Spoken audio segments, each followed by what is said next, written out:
जब भी कोई नया ट्रैक या पैसेंजर रनिंग लाइन पे कोई नया कंपोनेंट डाला जाता है तो फाइनली इसका जो सुरक्षा जांच है वो कमिश्नर ऑफ रेलवे सेफ्टी जो कि मिनिस्ट्री ऑफ सिविल एविएशन के अंडर में रहते हैं उनके द्वारा किया जाता है। सीआरएस के पहले इन कंपोनेंट को, इन ट्रैक को, इन सब की जांच सीनियर सुपरवाइज़र द्वारा किया जाता है और उसके बाद अगले स्तर पर असिस्टेंट इंजीनियर द्वारा इनकी चेकिंग होती है जॉइंटली और उसके बाद इनको जूनियर एडमिनिस्ट्रेटिव ग्रेड के अधिकारियों के द्वारा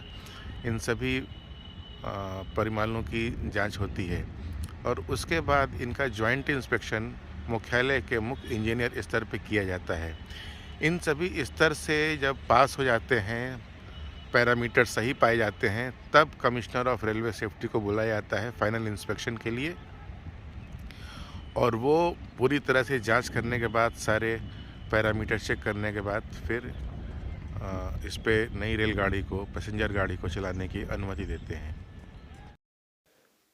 सीआरएस जिस सेक्शन का इंस्पेक्शन करना होता है स्वयं वहां पहुंचकर मोटर ट्रॉली या पैदल चलकर एक एक कंपोनेंट की जांच करते हैं।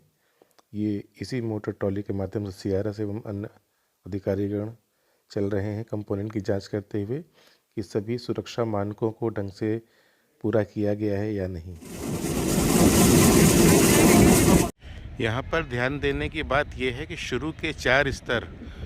वो रेलवे के अधिकारियों द्वारा इनका जॉइंट इंस्पेक्शन किया जाता है, लेकिन उसके बाद फिर एक बाहरी एजेंसी जो कि मिनिस्ट्री ऑफ सिविल एविएशन के माध्यम से आते हैं, जो हमारे सीआरएस हैं। हालांकि कभी ये रेलवे अधिकारी हुआ करते थे, लेकिन अब इनको डेपुटेशन पे या इन्होंने एब्जॉर्प्शन ले रखा होता है मिनिस्ट्री ऑफ सिविल एविएशन में और ये फाइनली जांच करते हैं। तो इस तरह की जांच में ये माना जाता है कि ये इंडिपेंडेंट एजेंसी है और इन पे किसी प्रकार का दबाव नहीं है और कोई भी कमियां देखने पे तुरंत उजागर करेंगे और चीज़ों को ढंग से सही परख करने के बाद में ही एज ए इंडिपेंडेंट एजेंसी रेलगाड़ी को सुरक्षित परिचालन की अनुमति प्रदान करेंगे। सभी स्टेशनों पर अन कंपोनेंट कि ये मानक के हिसाब से ढंग से बने हैं नहीं, इसकी भी जांच की जाती है संबंधित अधिकारियों एवं सीआरएस के द्वारा। स्टेशन के दोनों तरफ टर्नआउट्स हैं, इस स्ट्रक्चर को बोलते हैं। इसके माध्यम से एक ट्रैक से दूसरे ट्रैक पर ट्रेन सफ़र करती है। बहुत डेलिकेट आइटम है, इसलिए इसका बहुत ही ढंग से सुरक्षा मानकों को देखते हुए इसको चेक किया जाता है। इसके बाद स्टेशन पर मौजूद ट्रेन संचालन से संबंधित उपकरणों की जांच की जाती है और स्टेशन पे मौजूद अन्य सामान जैसे फुट ओवर ब्रिज, स्टेशन के रास्ते में पड़ने वाले अंडरपास, उनके मानकों की जांच की जाती है। उसके बाद रास्ते में जितने भी ब्रिजेस पड़ते हैं उनके एक एक कंपोनेंट की जांच की जाती है और जितने भी लेवल क्रॉसिंग हैं, लेवल क्रॉसिंग पे भी देखते हैं कि यहाँ पे जिनकी भी ड्यूटी लगी है वो अपनी ड्यूटी के प्रति सजग हैं और उनको नियमों की जानकारी पूरी तरह से है कि नहीं।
ट्रैक के सभी कंपोनेंट की जांच करने के बाद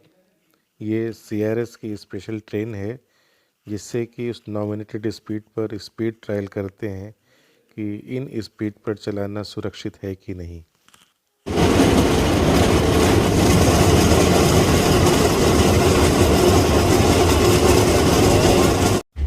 स्पीड ट्रायल के साथ ही साथ ट्रेन का ऑसिलेशन ट्रायल भी होता है और सभी पैरामीटर ठीक पाए जाने के बाद ही सीआरएस इस रूट पर ट्रेन को नॉमिनेटेड स्पीड से चलाने की अनुमति प्रदान करते हैं।